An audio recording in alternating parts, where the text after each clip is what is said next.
Hello, my name is Chris, and welcome to the fourth episode of Talking Bollocks, a podcast where we invite men to discuss their experience with mental and physical health and to encourage conversations within men's spaces and groups. For today's episode, we're joined by Dave. Hello. How are you, Dave? Well, I'm alright. Nobody worries about me. Why do you have to give me a fight? Can't you just let me be? Kenny Loggins, Caddyshack, 1980 something. I'm sorry, you got me today. You haven't got Dave. We're going to get loads of quotes from films. Well, you might do. You might get references to that will help if I say it and explain it, why it helps me. What we could do is, rather than at the end, you saying what the quote's from, we could leave it as a blank and people could write in. Comment on that. It's going to be on YouTube. Yeah. People could write in and say, that was from this. Yes. And you can give them a prize. Not a prize, but congratulations. After like a month or two, and then I can... Or 6 months, I'll say. No, can't do it 6 months, can't we? We'll do it a month, so anyway, let's crack on. Oh, that's my line, all right. Right, let's crack on. As the producer, I'm reminding you to crack on. So is this Dave or David now telling me to crack on? I think it's David telling you to crack on. Okay. I've got a series of questions here which we may or may not go through. And the first one is, when did you David, Mr. Adamson, when did you notice you had mental health problems? Well, and what were the signs? Well, I think growing up, I've never been one of these people that... I think some people like me, some people didn't, but I'm never one of these people that clicked with people.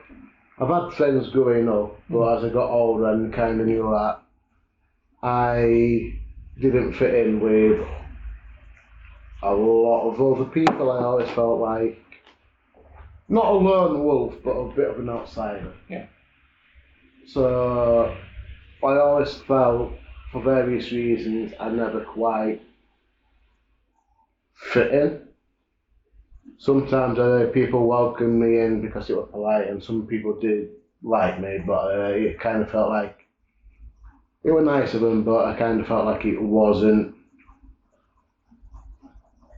my scene, and sometimes I just kind of felt like other people didn't like me. So I kind of got used to being on my own.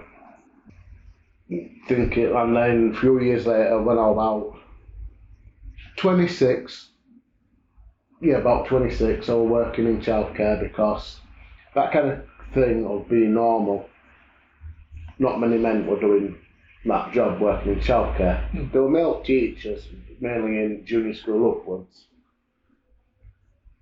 but many men in childcare, as in like working in the nursery, there weren't many. And because that's the kind of job I was drawn to, looking after kids, and that kind of job, but people coming up to me and saying, well, that's not normal. You're a man. You're a big, strong lad. You're good with tools. Why aren't you in a building trade or something like that? Why can't you be like a proper man? But I felt like a proper man. But I kind of felt like I was still different to other people. So I didn't feel... Most of the nurseries I worked at, I was the first man working there.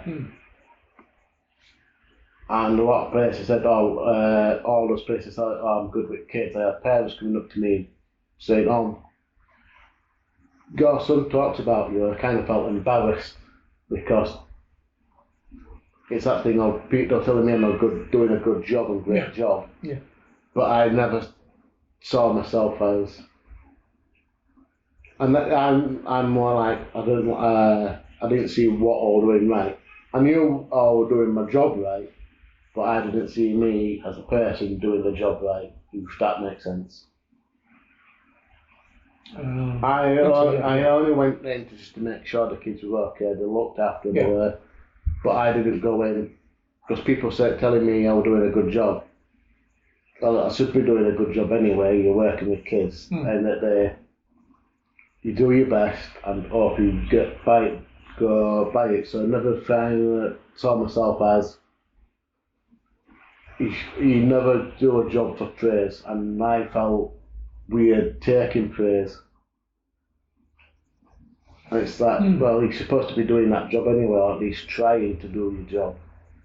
And if you're not doing your job, you learn from it. Why aren't you doing your job right? What could I do better? Why? And all that stuff like that. But you don't do it for the pat on the back. No, shouldn't the pat on the back be more forthcoming? You hear about it. People are given a job to do and they don't get any feedback on it. If you get feedback, it's that thing of, I'll give you an example why. Well, this is David speaking, by the way. One of the jobs, and I won't mention why, due to the fact that I don't want to be making them sound bad. Every month we had a team meeting, and just say, give a compliment to someone. Yeah. And which is, fair enough in theory, that should work. Every single month I always try and look at what someone's either what they've done right, did something what they weren't looking for praise for, give them that praise, or if I saw someone interact with a kid, give them praise for that. And it turned out they were giving compliments to their friends because they're like, it's my friend and she bought me a chocolate and that was nice. Stuff, and every week, every month, I knew I was going to get one. Yeah. And it didn't bother me, but I kind of saw like they'll become in cliques. Yeah. And it's always the same people that were like, for example, if Stacey was worked in baby room, but she got pulled up into the 3 to 5 room for an hour. They said, oh, well done for doing your paperwork while all the kids were asleep. And I'm not like, and I didn't get one. I might sound jealous, but I never got one for doing all the heavy lifting work on my own. So I never point towards poor management. You're not appreciating what you do. Probably did, but it's that thing of as long as I looked at it as like even when I'm volunteering, you go in, you do your job. Right? That's how if I go in and do my job, go home, it's that thing of as long as I knew I did a good job. As long as the parents knew I'm doing my best to help the kid, because at the end of the day, as long as I knew I was doing that, nothing and anything else didn't really bother me. So it's that thing, do your job. And I think as well, being a man at the time, you don't do it for the compliments. Men don't give compliments, men find it hard taking compliments anyway. So that didn't bother me to a degree, if that made sense. Well, that's interesting. But you think women are okay giving compliments and taking them? I've noticed, because I have no other reference apart from when I did a year at college doing plastering. Men tend to communicate. When I was in the year doing my plastering course, and maybe sometimes at school, I've noticed lads tend to compliment by insulting. Yeah. Right? You can insult each other, but it'll be taken as a compliment. Yeah. I don't know what it's like working with other men, because in a proper job at Men's Talk, we have banter. Yeah. You'll notice. Yeah.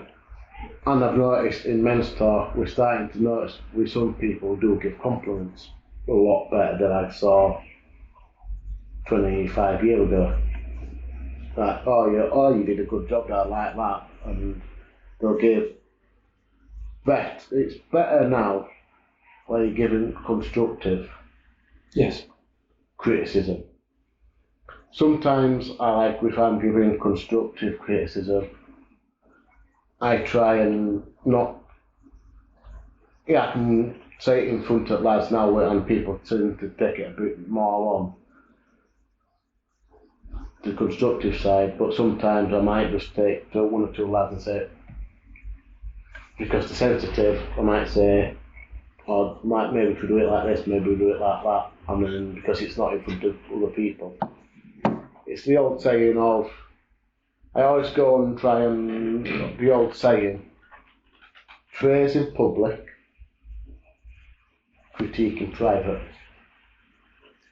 I've crossed my arms now. It looks very defensive, and I think it's meant to be, because I'm just trying to work out where's my praise. I give you praise. I like you done this well, you done that well, and you done well when you went to I'm sulking now. You know, we are one of the top guys there. Okay, but I'll do. Go on. Yeah. You're one of the top guys. Yeah, that's good. And so, going back to the, I suppose, working with, do you have problems? Not problems. You didn't have problems. Do you felt that the setup of the nurseries was? Well, one particular place might have been. In theory, I can understand why they say give you compliments, but they'll be working, giving compliments to the same people all the time. And it's usually everyone was based in each room. It's the same staff.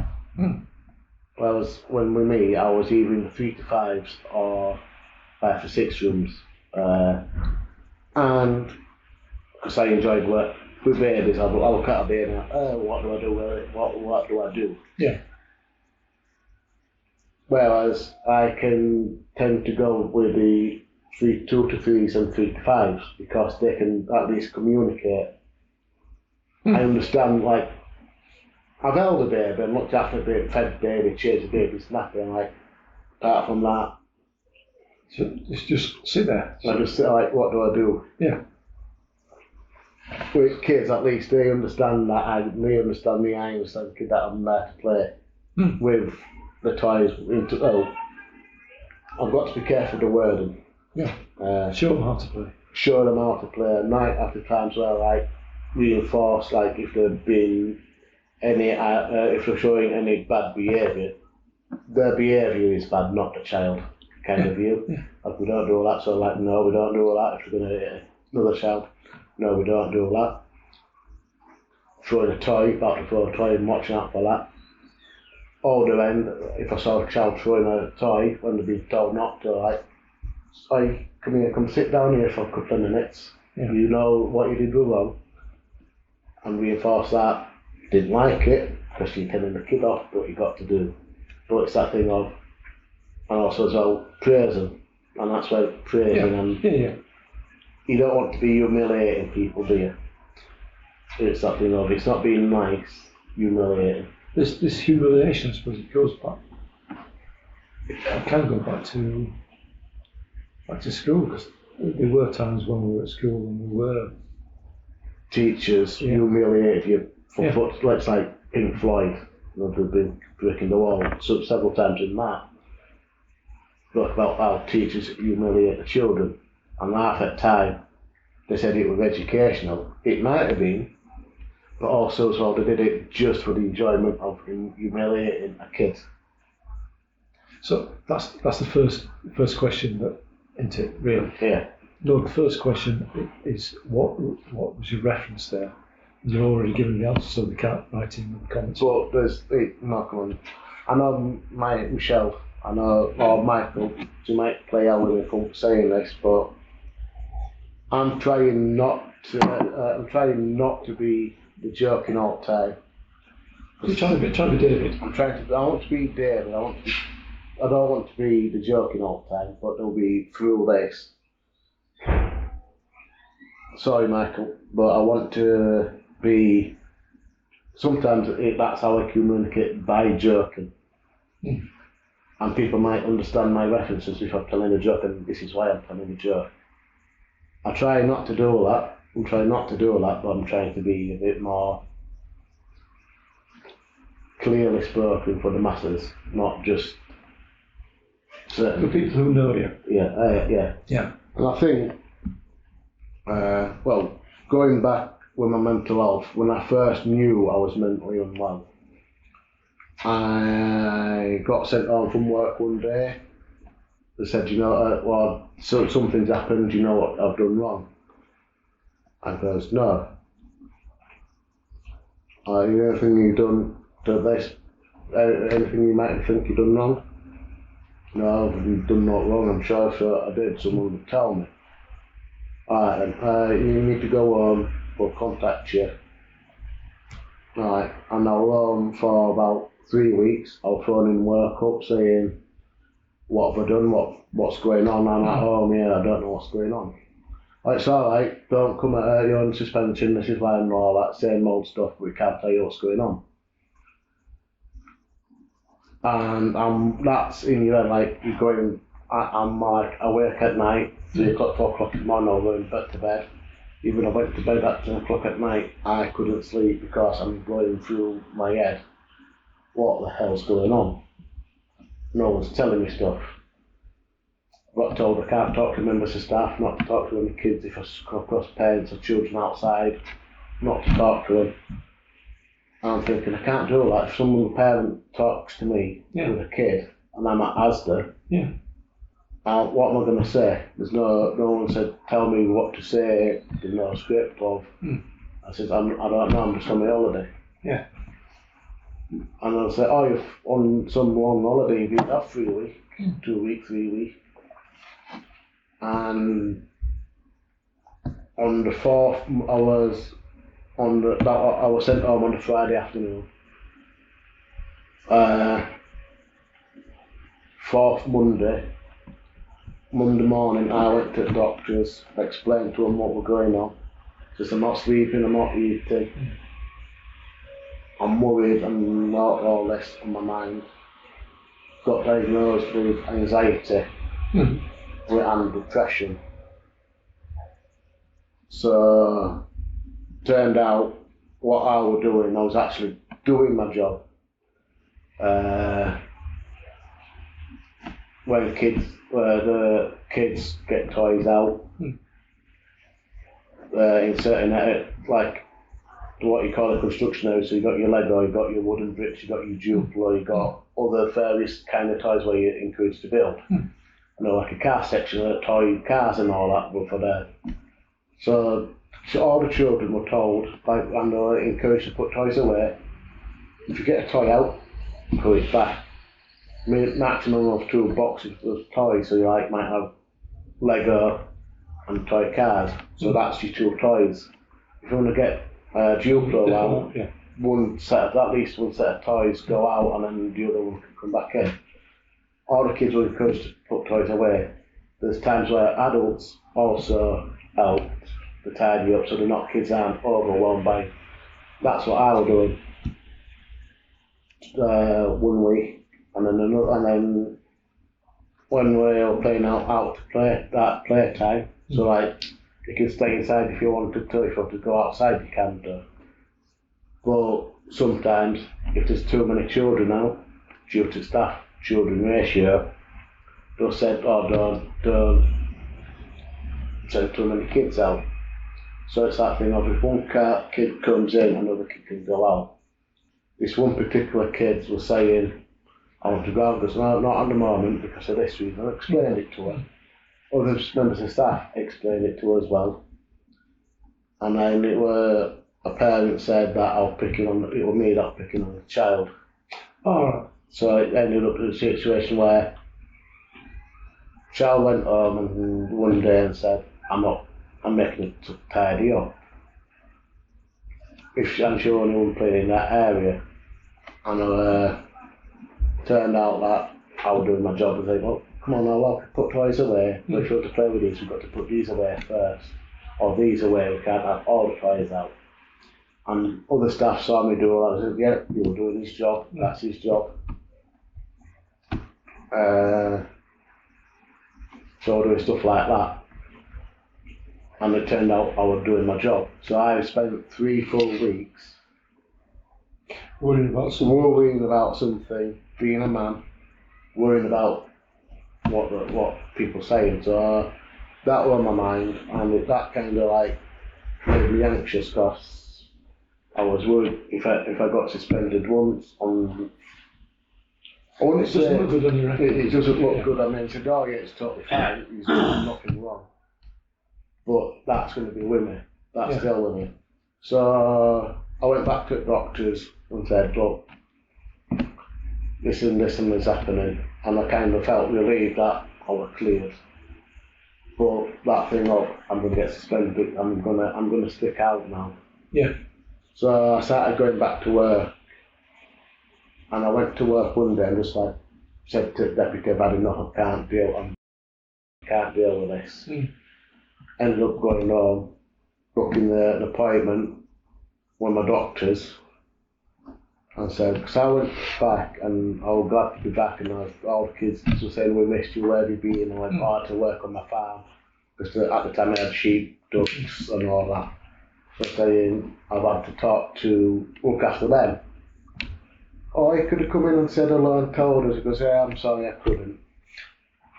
So it's like what are you going to say to a kid like that? So, and I missed working with the kids, and I loved working with kids. And there's some kids which is heartbreaking for me, coming up to me, hugging me and saying, I wish you were my dad.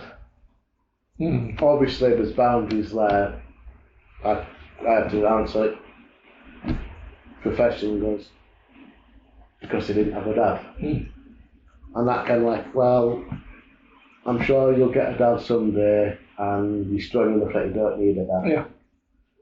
But I'm glad to be your friend at nursery and stuff like that. So that kind of like made them feel like, well, I don't have to. So I kind of say like, I don't need. She doesn't need. I'm okay to be a friend at nursery, but I don't need to be a dad. And it's happy. It's better if we were friends, because we can be.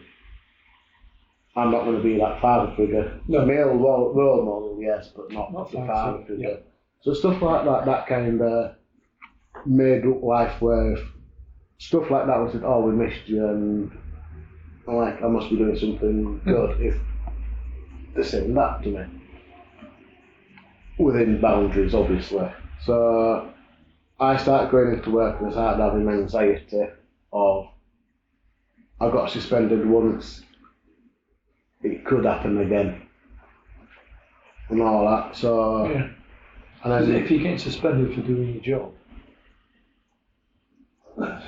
you get suspended for anything, can't you? Yeah, and being a male in that. Yeah. That's I wouldn't go stuff like that. I wouldn't go back to childcare. I loved the job when it was brilliant. I loved it, even on certain bad days. Everyone has a bad day at work where you just want to go home and just sleep. That's there's a lot of days where you're like, oh, I've got to empty the nappy bins, or I've got to do the washing up, or I've got to make the tea, stuff like that. No, part of the job. But one thing that bothered me was that, and it ended up going from full time to part time because I was having time off work due to anxiety. So for about a year, I went from 60 odd hours, 70 odd hours down to 20. That was fine. Probably about money lost a lot of money going up work, but then again, it's that thing of being a bit more careful with money and finding stuff to do. So about a year, I was fine at that. Got myself a dog, a 16-month-old border collie that I rescued from near Doncaster, who were found in middle of Doncaster. The dog was found by the RSPCA in middle of Doncaster, chasing a van, racing a van. So I found him, took him home, became my best friend, walking him, stroking him with brush, like taking out hair off because he was a long-haired border collie. He was called Swift. fast as hell when you let him off leading, because I got field. Let him go, send him down, he'll be there in 2 seconds at far side of the field. Played ball with him, took him walking, took him on buses, took him on trains. Felt good. And then work side phoning me up saying, oh, can you do a bit more hours? I was, yeah, fine, I'll do it. And then we started to notice it like creeping up, doing more and more hours. No overtime, but you get time off in lieu, so tired. So I ended up doing like 60 plus hours when I'm supposed to be getting 60 plus hours for several weeks, being told to wait by the phone, because I didn't have a mobile back then, till 9 o'clock, 9:15, like no one's phoned me up, goes out for a couple of hours, goes into work and said, well, phoning you at 9 o'clock, where were you? I was at home till 9:15 and my phone didn't ring. And I put in the wrong number in the dial. And then they started saying that the ad for me, like, no, wait till 9:15, gave you extra 15 minutes. I went out for my mental health. Got to a stage where went back off work because I was having psychosis. And I felt someone was stood right there behind me. And you know, like when you feel like you're doing something and someone's watching you and like, what am I doing wrong here for him to be stood over me like that? Yeah. I knew there was no one there, but I've kind of felt it. So one day I went to my mum's and I said, Mum, I've had enough, I haven't had enough. And I felt bad for swearing in front of my mum. My mum swore in front of me when she was mad, but I didn't like swearing in front of my mum because it's your mum. And she goes, I know you're not, I noticed for a few days where every time I went on I wasn't right. And I told him just felt how I felt, and she phoned up my dad, because my mum and dad had separated. And she said, he needs to go to the doctors tomorrow. My dad came to my mum's and they were talking to me. And my dad says, right, first thing, you're going to the doctors. He goes, I need to be at work. He goes, working, you're going to the doctors. And I felt bad for the kids because it's that reliable, being reliable. It wasn't the company, it was the customers. I was, letting them down. They're paying. I wasn't they're paying your money. They're paying my wages. They weren't paying the extra time, but they were still they're paying. I want to make sure that their money, even though I wasn't getting any, I felt like they were paying for the service. I wanted to be. And my dad says they'll understand if they find out. They'll understand. If you don't understand, then you don't. So I went to explain to my doctor, and he goes, right, you're getting off work. You're off work, and you come in every week, every 2 weeks. No, give me 2 weeks off with a sick note, or a fit note it's called, every 2 weeks or off. I went, and he said, you come up every week, you come and see me every week. I know you're not well. Yeah.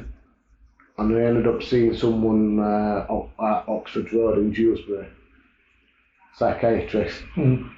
Explained to him what was going on, asking me funny questions. Am I sexually active? Am I doing this and doing that? Like, no, I'm not doing that, not doing that. Like, what? Are you going around sleeping with prostitutes? Like, no, I've got no interest in prostitutes. And I think they were looking for mentally if they're older there. I spoke about this person, and I said, I know he's not there, but I feel like someone's there. Do you ever give him a name? No. Do you know what he looks like? No, he's not there. Yeah. But I feel like he's there. Like I feel it's there, but I know it's not there. He's alright. 6 weeks off. And goes, when you get you'll take that to your doctor, he's got it on email, but you take it to him, sign it. You sent it by email, but I have to take a copy. Because when your 2 weeks is up, this will kick in and I got another 6 weeks off. Oh, right, okay then. Took it in to my manager, my brother were there. And she goes, you can't be having 6 weeks off. Because why not? That's what I've been told. Oh, you're taking Mick, and from the management's point of view, she's just lost a member of staff. Which I kind of understand. I'm trying to understand everyone's point of view, but at the moment, I need the time off. Yeah, you're trying to understand everybody's point of view, but they need to understand my point of view. But they're not doing it, yeah. It kind of felt like I was like shit for. I felt shit for being off, and I think sometimes I don't think it. That was about 15 years ago, so I kind of understand being off work for myself, but as a lot of people understand mental health. It's a lot better now, but a lot worse back then. So yeah, I was off for a while. Ended up getting 2013 being laid off through ill health. Got all my money what were owed to me in toil, which I didn't like. With toil you get time off. For those who don't know, when you toil you get time. Instead of getting paid overtime, you get, like if you work over 2 hours, you get 2 hours off at some point in the future, but that's at management style. Their discretion, not my discretion. So before I got laid off, I went to the job centre and there's a lady called Dawn there. I hope she doesn't mind me saying her name. And I said, I've had enough. I hate that job. I want to get out and explain the situation. And she goes, I don't know if you can want to look for other work now, but go to this place. Ended up being S2R and started going there when I was off sick. Like doing groups, so like young persons groups, history groups, and a lot of groups at night. So I started going to the history group on the Friday night. Liked it, started going to the young persons group as well. Which was great. There was a guy there called Joe who running the group, and he made me feel welcome. And started going there, told work, ended up having a meeting with work through Touchstone. They said, well, and Touchstone even said to the staff, saying, look, yeah, David's coming through and all this, he's doing the right thing. I said, oh, but we need him at work here.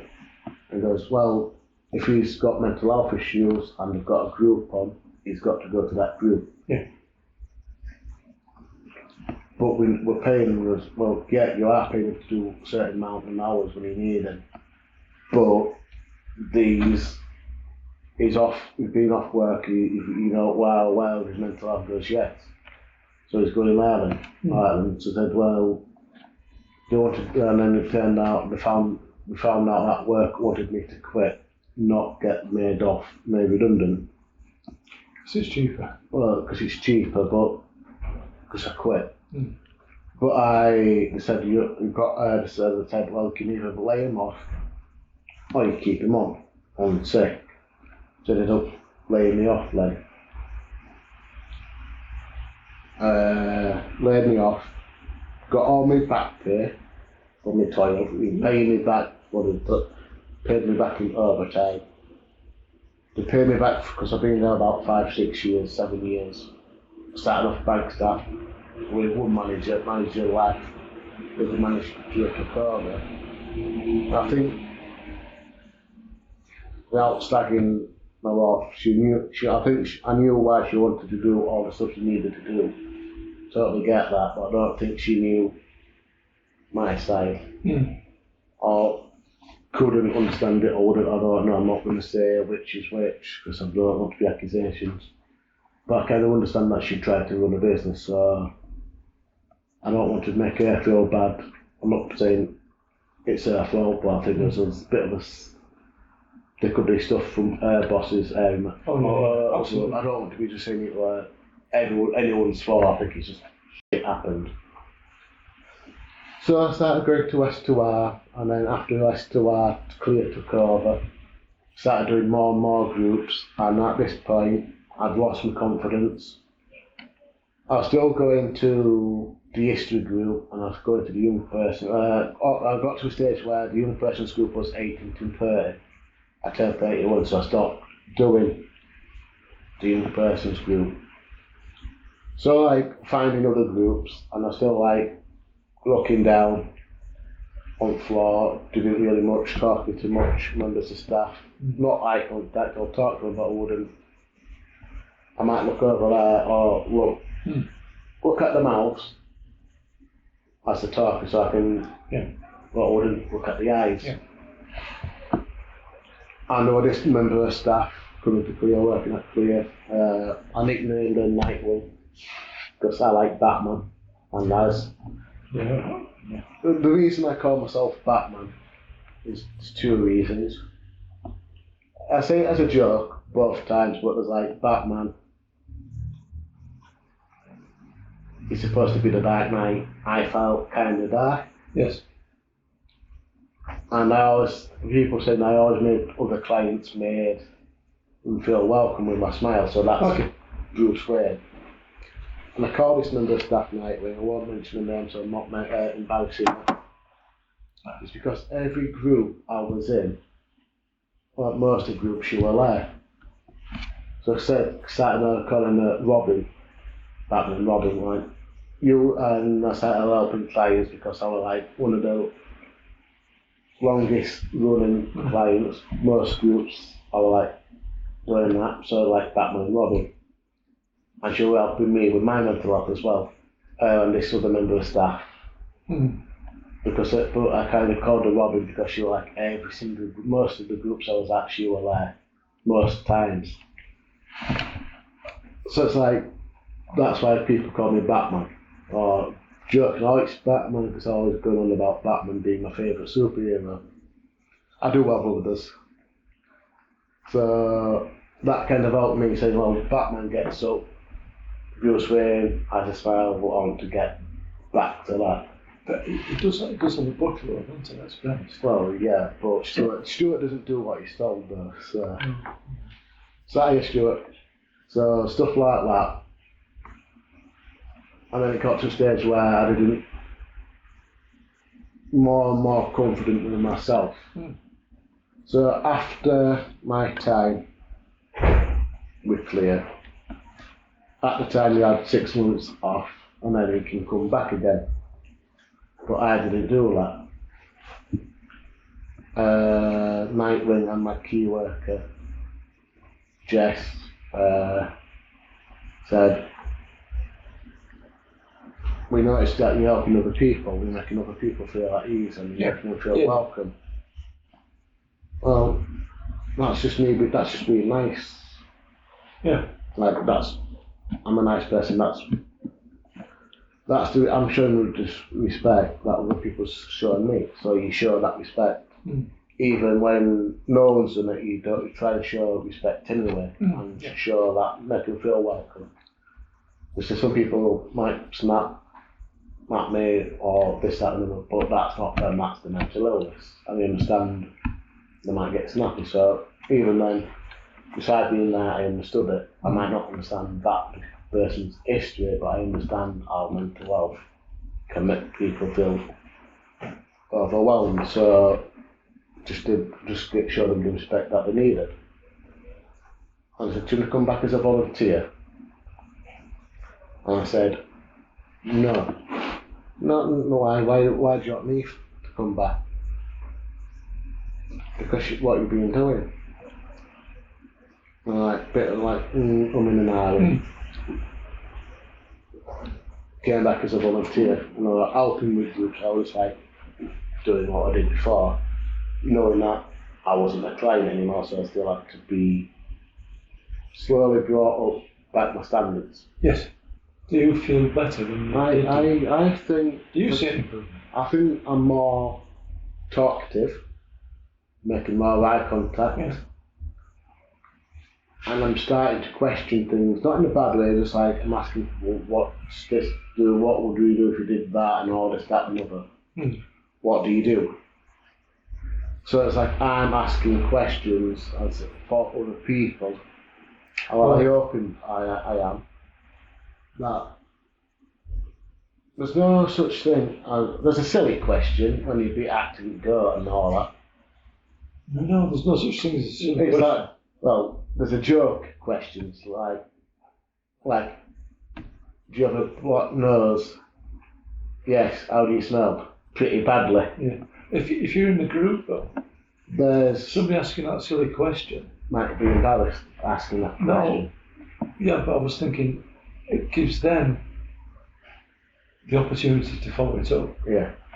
And if they are reluctant or have been reluctant to follow it up, but by you like dropping the barrier a bit, they can get involved in it. So with silly questions, I thought if I asked this question, I'd have been to understand it. So now I ask, because I've become that jokey side of me. This is Dave. That's Dave. I might ask a silly question. It's like, well, if he's asking that question, it's okay to ask this. Yeah. Or I might ask a question seriously, but because I'm Dave, I can probably take it on the chin, and it's more relaxed. So it's like there's times with Dave and David, it's I'm not. It's not a split personality or anything like that. It's a duality. Duality is different because I'm aware of what I'm doing. Is that like Batman and Bruce Wayne? Yes. Even though not many people know Batman is Bruce Wayne and vice versa. To me, that's why I like Batman. But people know, well, some of the staff that's been here a while, or the staff that left, no, I can be serious and no, I can be joking. So I might ask a silly question because I'm having fun. It's like I'm having a laugh. Sometimes I might ask a serious question in a silly way, or it might sound stupid, like, so when, like, for example, Malin Coves, I'll say, oh, where's the bats? And like, go to a cave, like, you know, these fancy, where you go to, I'll say, oh, where's the bats? It might sound silly and might be daft, but that might lead into guys saying, oh, there's no bats here, and they'll give a reason why there's no bats there. And they might go and lead on to someone else saying, oh, if that's due to chemicals. Yeah. So what kind of chemicals or stuff like that? Like, or alkaline bits or that, and not, so it makes it bad for the environment for bats to live in. But certain animals do live in here, and this is what they'll eat on when they're in the cave. So it might sound like a ridiculous question. Particularly Saunders. It might lose, but there might be a ridiculous. You might ask a joke, like, "Oh, I've got a new hairstyle." Yeah, I have. Oh, I thought you came on a bike. Kind of stuff. I wouldn't ask that to a kind of Bobby Ball and Tommy Cannon kind of joke, where he goes, "Oh, I've got a new hairdo."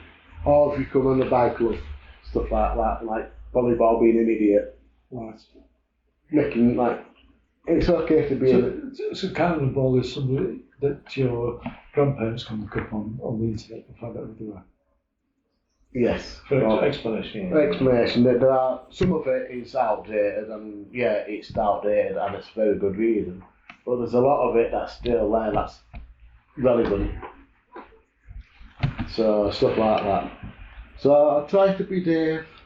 Like, so I think David is the person I want to be, and Dave is a person that I'm glad to be.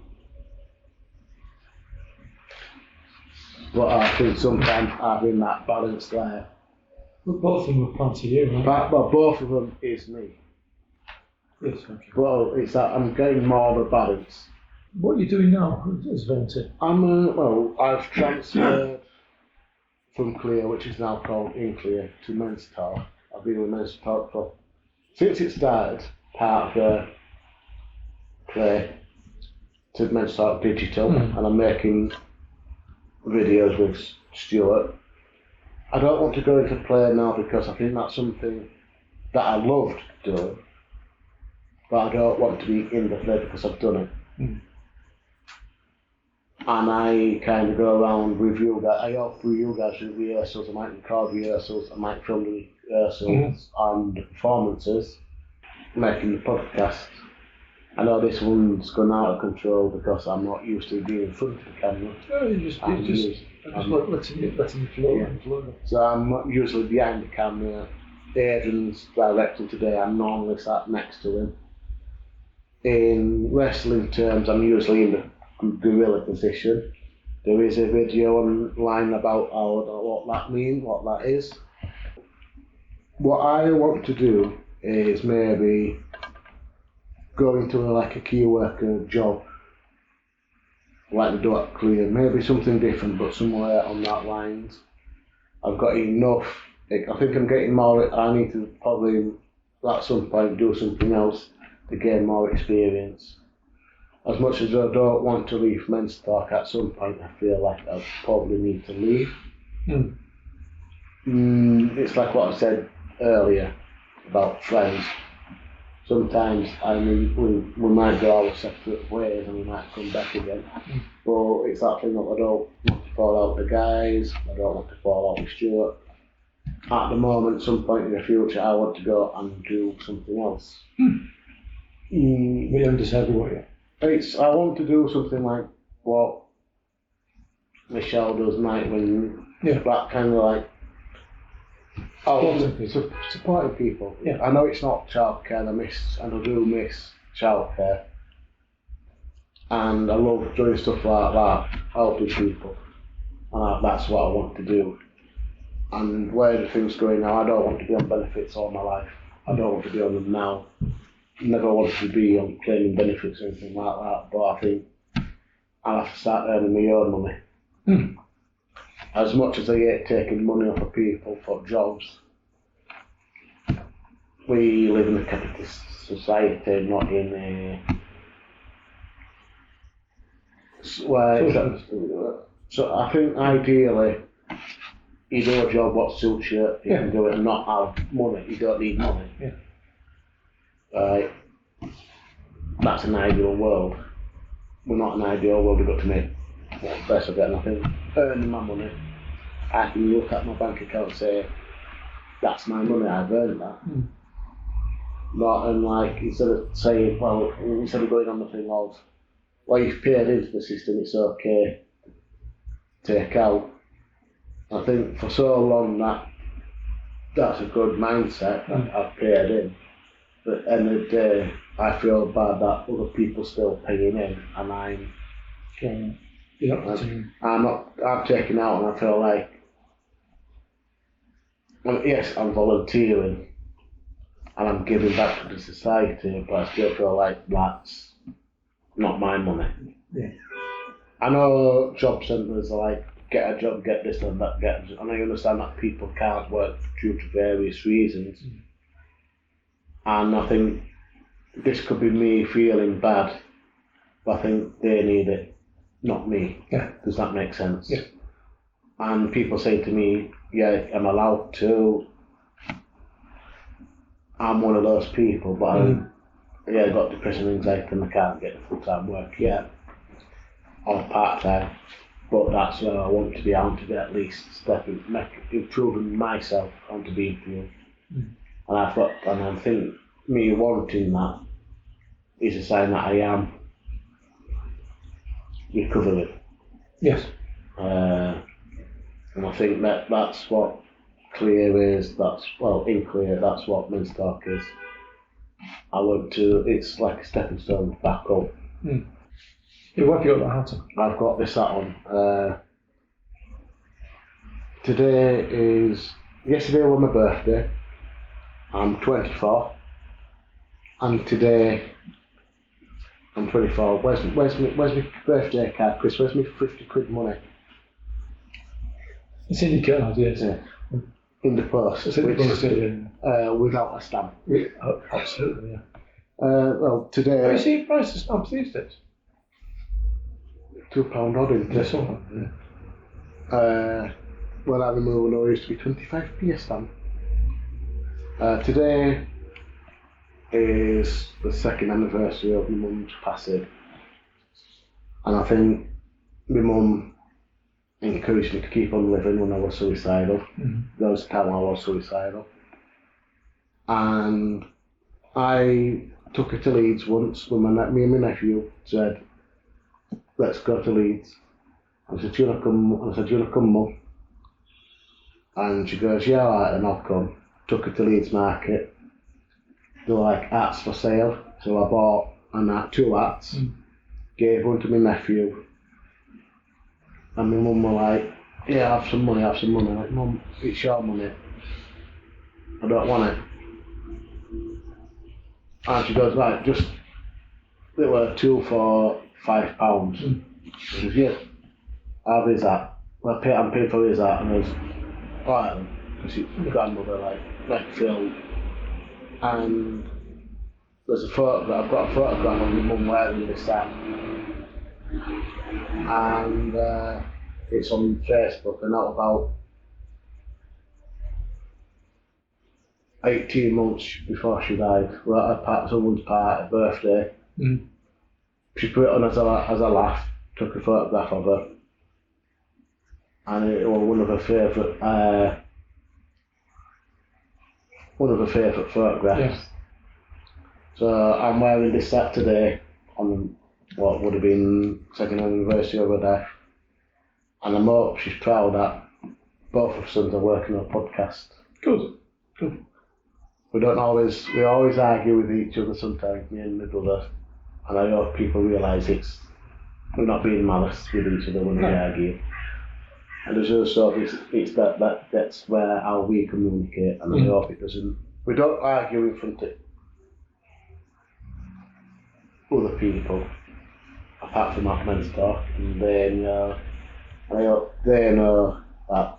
We're a family. Yeah. And they understand being a bunch of brothers, our brothers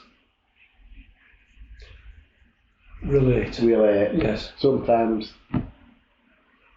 it's like saying, well, I love you, but do this. And it's not out of malice, and we're working together. Good. The sign out, as the producer's telling you now. Well, yes, but we need to do something else. So that's the end of the episode.